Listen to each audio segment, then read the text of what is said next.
എൻ്റെ പ്രിയപ്പെട്ടവർ, ഇന്ന് ചൊവ്വാഴ്ച ജനുവരി 28 നിങ്ങൾക്ക് എല്ലാവർക്കും സുഖമാണെന്ന് പ്രതീക്ഷിക്കുന്നു. നമ്മളെ ശുശ്രൂഷ എല്ലാവരും പങ്കെടുക്കത്ത് കാണുന്നതിലും ഇപ്പോൾ ശുശ്രൂഷയുടെ 30,000 സബ്സ്ക്രിപ്ഷൻ കൂടി വ്യൂവേഴ്സ് കൂടിയിട്ടുണ്ട്. ഒരുമിച്ച് നിങ്ങൾ നന്നായിട്ട് ഷെയർ ചെയ്യുന്നു എന്നതിൻ്റെ അർത്ഥം അത് വലിയൊരു സുവിശേഷ വേല ചെയ്യാൻ പ്രഭാതത്തിൽ നമുക്ക് ദൈവം തന്നിരിക്കുന്ന അവസരമാണത്. നമുക്ക് സുവിശേഷ വേലയെക്കുറിച്ച് ഇന്ന് കൂടുതൽ കേൾക്കാം. പ്രാർത്ഥിക്കുക. അമ്മേ പരിശുദ്ധ അമ്മേ, അമ്മേ പരിശുദ്ധ ദൈവമാതാവേ, അങ്ങ് കൃപാസനത്തിൽ പ്രത്യക്ഷപ്പെട്ട് വരാൻ പോകുന്ന മഹാദുരന്തത്തിൽ നിന്ന് രക്ഷപ്പെടാനും എല്ലാവർക്കും വേണ്ടി പ്രാർത്ഥിക്കുവാനും ആവശ്യപ്പെട്ടിട്ട് 20 വർഷം കഴിഞ്ഞ ഈ വേളയിൽ കൃപാസനത്തിലൂടെ ഞങ്ങൾക്കും ഈ ദേശത്തിനും അമ്മ മാധ്യസ്ഥം തേടി തന്ന എല്ലാ അനുഗ്രഹങ്ങൾക്കും കൃപകൾക്കും ഞങ്ങളിപ്പോൾ ഹൃദയം നിറഞ്ഞ നന്ദി പറയുന്നു. അമ്മേ പരിശുദ്ധമേ, ജപമാല മാതാവേ, സകല കൃപാസനം പ്രാർത്ഥനയോടും ചേർത്ത് ഞങ്ങളിപ്പോൾ പ്രാർത്ഥിക്കുന്ന ഈ കുടുംബത്തിന്റെ പ്രത്യേക നിയോഗം പരമക്കളെ, ഇന്നത്തെ ആവശ്യം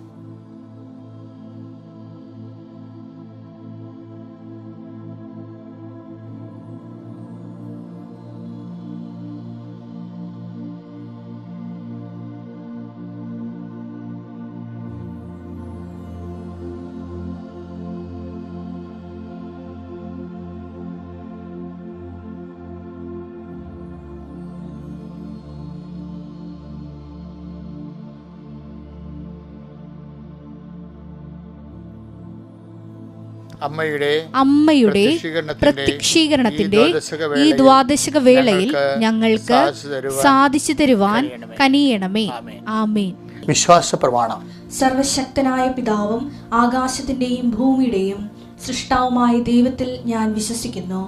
അവിടുത്തെ ഏകപുത്രനും ഞങ്ങളുടെ കർത്താവുമായ ഈശോ മിശിഹായിലും ഞാൻ വിശ്വസിക്കുന്നു.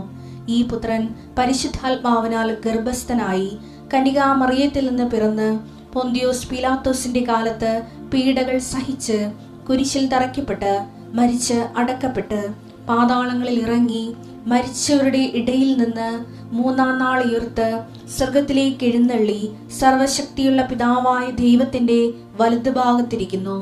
അവിടെ നിന്ന് ജീവിക്കുന്നവരെയും മരിച്ചവരെയും വിധിക്കുവാൻ വരുമെന്നും ഞാൻ വിശ്വസിക്കുന്നു. പരിശുദ്ധാത്മാവിലും ഞാൻ വിശ്വസിക്കുന്നു. വിശുദ്ധ കത്തോലിക്കാ സഭയിലും പുണ്യവാന്മാരുടെ ഐക്യത്തിലും പാപങ്ങളുടെ മോചനത്തിലും ശരീരത്തിന്റെ ഉയർപ്പിലും നിത്യമായ ജീവിതത്തിലും ഞാൻ വിശ്വസിക്കുന്നു. ആമേൻ. സ്വർഗ്ഗസ്ഥനായ ഞങ്ങളുടെ പിതാവേ, അങ്ങയുടെ നാമം പൂജിതമാകണമേ. അങ്ങയുടെ രാജ്യം വരണമേ. അങ്ങയുടെ തിരുമനസ് സ്വർഗത്തിലെ പോലെ ഭൂമിയിലും ആകണമേ. അന്നു വേണ്ടുന്ന ആഹാരം ഇന്ന് ഞങ്ങൾക്ക് തരണമേ. ഞങ്ങളോട് തെറ്റ് ചെയ്യുന്നവരോട് ഞങ്ങൾ ക്ഷമിക്കുന്നത് പോലെ ഞങ്ങളുടെ തെറ്റുകൾ ഞങ്ങളോടും ക്ഷമിക്കണമേ. ഞങ്ങളെ പ്രലോഭനത്തിൽ ഉൾപ്പെടുത്തരുതേ, തിന്മയിൽ ഞങ്ങൾ രക്ഷിക്കണമേ. ആമേൻ. നന്മ നിറഞ്ഞ മറിയമേ, സ്വസ്തി. കർത്താവ് അങ്ങയുടെ കൂടെ സ്ത്രീകളിൽ അങ്ങ് അനുഗ്രഹിക്കപ്പെട്ടവളാകുന്നു. അങ്ങയുടെ ഉദരത്തിൻ ഫലമായി ഈശോ അനുഗ്രഹിക്കപ്പെട്ടവനാകുന്നു. പരിശുദ്ധ മറിയമേ, തമ്പുരാന്റെ അമ്മേ, പാപികളായ ഞങ്ങൾക്ക് വേണ്ടി ഇപ്പോഴും ഞങ്ങളുടെ മരണസമയത്തും തമ്പുരാനോട് അപേക്ഷിക്കണമേ. ആമേൻ. അനുദിന അനുഗ്രഹ പ്രാർത്ഥനയിലേക്ക് പോകാം. കർത്താവ്, ഓരോ ദിവസവും ഈ പ്രാർത്ഥനയിൽ സാക്ഷ്യം പറയുന്നവരുടെ എണ്ണം കൂടിക്കൂടി വരുന്നുണ്ട്. കർത്താവെ, ഈ പ്രാർത്ഥനയിൽ പങ്കെടുക്കുന്ന എല്ലാ മക്കളും ഇതുപോലെ സാക്ഷ്യം പറയാൻ ഇടയാക്കണം പ്രാർത്ഥിക്കുന്നു. എൻ്റെ കർത്താവ്, നിൻ്റെ വിശുദ്ധ പൗരോഹിത്യത്തെ മഹത്വപ്പെടുത്തണമേ. എൻ്റെ കർത്താവ്, സഭയിലുള്ള സാന്നിധ്യം പ്രകടമാക്കണമേ. അമ്മയെ പരിശുദ്ധമേ, ദേവമാതാവേ, എല്ലാ മക്കൾക്കും വേണ്ടി മാധ്യസ്ഥം വഹിക്കണമേ. എൻ്റെ കർത്താവിൻ്റെ ഉന്നതമായ നാമത്തിൽ സഭയുടെ അധികാരത്തിൽ കുരിശിൻ്റെ അടയാളത്തിൽ ദൈവശക്തിയാൽ ഞാൻ മക്കളെ ഈശോനാമത്തെ ആസ്വദിക്കുന്നു. നിങ്ങളുടെ ജീവിതത്തിൻ്റെ ഓരോ കണ്ടങ്ങളും ഇന്നത്തെ ജീവിതത്തിന് ഇന്ന് ജനുവരി 28 ചൊവ്വാഴ്ച ഇന്നത്തെ ദിവസം നിങ്ങളുടെ സഞ്ചാരങ്ങളെ ഈശോയ്ക്ക് സമർപ്പിക്കുന്നു. നിങ്ങളുടെ ശ്വാസനിശ്വാസങ്ങളെപ്പോലെ സമർപ്പിക്കുന്നു. കർത്താവ് എല്ലാ മക്കൾക്കും നല്ല അനുഭവങ്ങൾ നൽകി നല്ല ദൈവസേവനം നൽകി അനുഗ്രഹിക്കാൻ പ്രാർത്ഥിക്കുന്നു. കാലാവസ്ഥ വ്യതിയാനം പോലെ തന്നെ ക്ലൈമറ്റ് ചേഞ്ച് സംഭവിക്കുന്നത് ഞങ്ങളുടെ ജീവിതത്തിൽ സംഭവിക്കും. ഓരോ പ്രാവശ്യം കർത്താവിൻ്റെ വചനം പറയുന്ന കാലങ്ങൾ മാറി വരുമ്പോൾ നടപടി പുസ്തകത്തിന് 18:25 നീ സംസാരിക്കുന്നു, 17:25 നീ സംസാരിക്കുന്നു.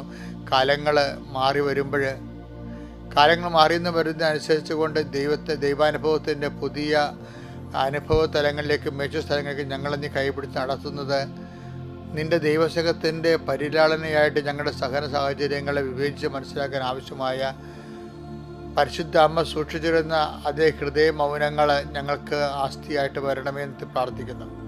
ദൈവത്തിൻ്റെ കരുണ ഞങ്ങളേക്ക് ആവശ്യിക്കണം കർത്താവ്. രോഗികളെ ഇപ്പോഴും ഈ പ്രാർത്ഥന കൊണ്ട് സൗഖ്യപ്പെടണം. രോഗികൾ ഈ പ്രാർത്ഥന കൊണ്ട് സൗഖ്യപ്പെടണം. കർത്താവ്, ജീവിത പ്രശ്നങ്ങളിലും പരാരാബ്ധങ്ങളിലും ഈ ജീവിതത്തിൻ്റെ തടസ്സങ്ങൾ നേരിടുന്നവിടെ ഈ പ്രാർത്ഥനയുടെ ശക്തിയാൽ തടസ്സങ്ങൾ വിട്ടുമാറിക്കൊണ്ട് കൈകാലുകളെ ചങ്ങലകൾ ബന്ധിക്കപ്പെട്ടിരിക്കുന്ന എല്ലാം ചങ്ങലകൾ അഴിഞ്ഞു വീഴുകൊണ്ട് നിങ്ങൾ സ്വതന്ത്രമാകണം. കർത്താവിനെ അറിയുന്നതനുസരിച്ച് സത്യം നിങ്ങൾ അറിയുകയും സത്യങ്ങളെ സ്വതന്ത്രമാക്കുകയും ചെയ്യുമെന്ന് പറഞ്ഞ വചനത്തിൻ്റെ അകമ്പടിയോടെ പ്രാർത്ഥിക്കുന്ന കർത്താവെ, ഇപ്പോഴും പ്രാർത്ഥിക്കുന്ന മക്കൾ ക്രിസ്തുവിനെ അറിഞ്ഞ് ജീവിതത്തിൻ്റെ പ്രശ്നങ്ങളിൽ നിന്ന് സ്വതന്ത്രരായി കർത്താവെ സുവിശേഷ മുന്നേറ്റം നടത്താൻ അവരുടെ മക്കളെ ആശീർവദികൾ പ്രാർത്ഥിക്കുന്നു. കുടുംബകലഹമുള്ളവരെ, കുടുംബത്തിൽ കേസിലിരിക്കുന്നവരെ, പറമ്പ് വിറ്റുമാറാത്തവരെ, അതുപോലെ സാമ്പത്തിക ബാധ്യതയുള്ളവരെ, കുഞ്ഞുങ്ങളുടെയും കുട്ടികളുടെയും പ്രശ്നങ്ങൾ അനുഭവിക്കുന്നവരെ, ഇങ്ങനെ എല്ലാ തരത്തിലും വേദന അനുഭവിക്കുന്ന കടകമ്പോളങ്ങളിലും വ്യാപാര വ്യവസായങ്ങളിലും ജീവിതയാത്രകളിലും ഏതിനെക്കുറിച്ചാണോ ആരെക്കുറിച്ചാണോ ഭയമുള്ളത്, ആ ഭയങ്ങളെല്ലാം യേശുക്രിസ്തുവിന്റെ പരിശുദ്ധ ഈ നിമിഷം വിട്ടുമാറട്ടെന്ന് കൽപ്പിക്കുന്നു. ദൈവത്തിൻ്റെ നാമത്തിൽ കൽപ്പിക്കുന്നു, കുരിശിൻ്റെ അടയാളത്തിൽ കൽപ്പിക്കുന്നു, യേശുവിൻ്റെ നാമത്തിൽ കൽപ്പിക്കുന്നു. ദൈവികമായ ശക്തി നിങ്ങൾക്ക് ആവശ്യിക്കട്ടെ. നിങ്ങളുടെ മനസ്സ് ഇപ്പോൾ ശക്തിപ്പെടട്ടെ. നിങ്ങൾ രാത്രി കിടന്നുറങ്ങിയതും ഇന്നലത്തെ ദിവസങ്ങളിലെ ദുഃഖാനുഭവങ്ങളെ അപ്പോൾ ഒരു മൂടൽ മഞ്ഞ് പോലെ നിങ്ങളുടെ ഹൃദയം പൊതിഞ്ഞിട്ടുണ്ടെങ്കിൽ കർത്താവിൻ്റെ ആത്മാവ് കൊടുങ്കാറ്റ് നിങ്ങളിലേക്ക് അടിക്കുകയും മേഘങ്ങൾ തുരത്തപ്പെടുകയും ചെയ്യുന്ന, നിങ്ങൾ സ്വതന്ത്രമാകുകയും ചെയ്യുന്ന ആത്മാവിൻ്റെ സ്വാതന്ത്ര്യം നിങ്ങൾ അനുഭവിക്കുവാനും കൃപയുടെ ശക്തി നിങ്ങൾ അനുഭവിക്കാൻ ഇടയാക്കണമേ. ഒന്നിനെയും ഭയപ്പെടാത്ത, ആരെയും കൂസാത്ത ഒരു ആത്മധൈര്യത്തിൻ്റെ മുന്നേറ്റം സുവിശേഷത്തിൻ്റെ സാക്ഷ്യമായി നിങ്ങളുടെ ജീവിതത്തിന് അവകാശം ഓഹരിയുമാകാൻ വേണ്ടി അമ്മ മാതാവിൻ്റെ മധ്യസ്ഥയിൽ പ്രാർത്ഥിക്കുന്നു. എൻ്റെ കർത്താവിനുരിതമായ നാമത്തിൽ സഭയുടെ അധികാരത്തെ കുരിശിൻ്റെ അടയാളത്തിൽ നീ ധന്യമാകട്ടെ, നീ അനുഗ്രഹിക്കപ്പെടട്ടെ, നീ സൗഖ്യപ്പെടട്ടെ, നീ സ്നേഹതന്നിർഭരമായ സുവിശേഷ സാക്ഷിയായി മാറട്ടെ. എൻ്റെ പ്രിയപ്പെട്ടവരെ, നമ്മളിന്ന് വായിക്കാൻ പോകുന്ന സുവിശേഷ ഭാഗം നമുക്കറിയാം. വിശ്വാസത്തിന് പല പല നിലവാരങ്ങളുണ്ട്.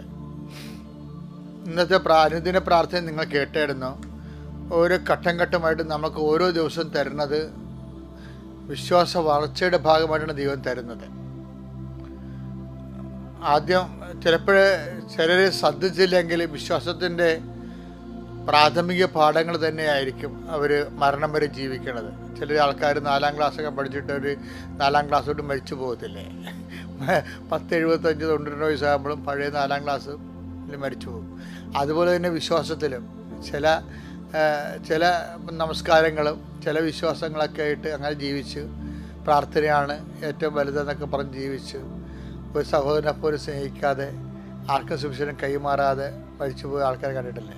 ഞാൻ ഈ ദിവസങ്ങളിൽ 90-ലേറെ വയസ്സുള്ള ഒരു ആളെ കണ്ടു മരണത്തിന് പോയായിരുന്നു. അപ്പോൾ ഞാൻ ആ മരിപ്പ് കഴിഞ്ഞപ്പോൾ എൻ്റെ മനസ്സിൽ 90 വയസ്സ് കഴിഞ്ഞിട്ട് ജീവിച്ചിട്ട് ഈ മനുഷ്യൻ എന്ത് പ്രയോജനം? കുടുംബക്കാർക്ക് കുറച്ച്, അവരുടെ സ്വന്തം കുടുംബത്തിലുള്ളവർക്ക് എന്തൊക്കെ പ്രയോജനം ഉണ്ടായിരുന്നല്ലാതെ ആ ഒരു നൂറ്റാണ്ട് നശിച്ചു പോയി. സുവിശേഷം കൈമാറാതെ നശിച്ച്, സഹോദരങ്ങൾക്ക് കാരുണ്യ പ്രവർത്തികൾ ചെയ്യാതെ നശിച്ച്, വിശ്വാസം കൈമാറാതെയും കാരുണ്യപ്പെടുത്താതെയും കർത്താവിൻ്റെ തിരുസന്നിധിയിൽ ചെന്നിട്ട് ഞാൻ എൻ്റെ കുടുംബത്തിലെ കാര്യങ്ങൾ നോക്കിയെന്ന് പറഞ്ഞിട്ട് എന്ത് പ്രയോജനം? ബാക്കിയുള്ളവരെന്തേ? ഈ തൊഴുത്തിൽപ്പെടാത്ത ആടുകളും എനിക്കുണ്ടെന്ന് കർത്താവ് പറയുമ്പോൾ ആ ആദ്യമല്ലേ നമുക്ക് ഉണ്ടാവേണ്ടത്? നമ്മുടെ കുടുംബത്തിൽ പെടാത്തത് ആളുകളെയും കർത്താവിനെ അറിയിക്കാൻ നമ്മൾ ബാധ്യസ്ഥരല്ലേ? സുവിശേഷം ജീവിക്കാൻ വേണ്ട ബാധ്യസ്ഥരല്ലേ? അതുകൊണ്ട് വിശ്വാസത്തിന് പ്രഥമപാഠം പിന്നിടാൻ പറ്റുന്നൊരു വചനമാണ് വായിക്കുന്നത്. റോമ 10:17. ആകയാൽ വിശ്വാസം കേൾവിയിൽ നിന്നും കേൾവി ക്രിസ്തുവിനെ കുറിച്ചുള്ള പ്രസംഗത്തിൽ നിന്നുമാണ്. എന്റെ ചുരുക്കം വിശ്വാസം എവിടുന്നാ പറയണത്? കേൾവിയിൽ നിന്ന്. കേൾവി എന്ന് പറഞ്ഞാൽ എന്താണ്? ഒരു ഓഡിയോ സെൻസേഷനാണ് അല്ലേ കേൾവി. അപ്പം നമുക്ക് അറിവ് കിട്ടണത് എങ്ങനെയാണ്? പഞ്ചേന്ദ്രിയങ്ങളിൽ നിന്നാണ്. പഞ്ചേന്ദ്രിയം എന്തുമാത്രമുണ്ട്? കണ്ണുണ്ട്, കാതുണ്ട്, മൂക്കുണ്ട്, ത്വക്കുണ്ട് അല്ലേ? ഇതെല്ലാം പഞ്ചേന്ദ്രിയങ്ങളാണ്. അപ്പോൾ വിശ്വാസം നമുക്ക് ലഭിക്കണ കേൾവിയിൽ നിന്നാണ്. എന്ന് വെച്ചാൽ എൻ്റെ അർത്ഥം എന്നറിയാവോ? ഈ കേൾവിക്കാരെ ഇന്ന് വിശ്വാസം കിട്ടിക്കഴിഞ്ഞാൽ നമ്മുടെ ഈ സാക്ഷ്യത്തിനൊക്കെ വലിയ പ്രാധാന്യമുള്ളത് അതാണ്. നമ്മുടെ അനുഭവങ്ങൾ മറ്റുള്ളവർ പറയുമ്പോൾ എന്ത് പറ്റും? മറ്റുള്ളവർക്ക് വിശ്വാസം കിട്ടുകയാണ്.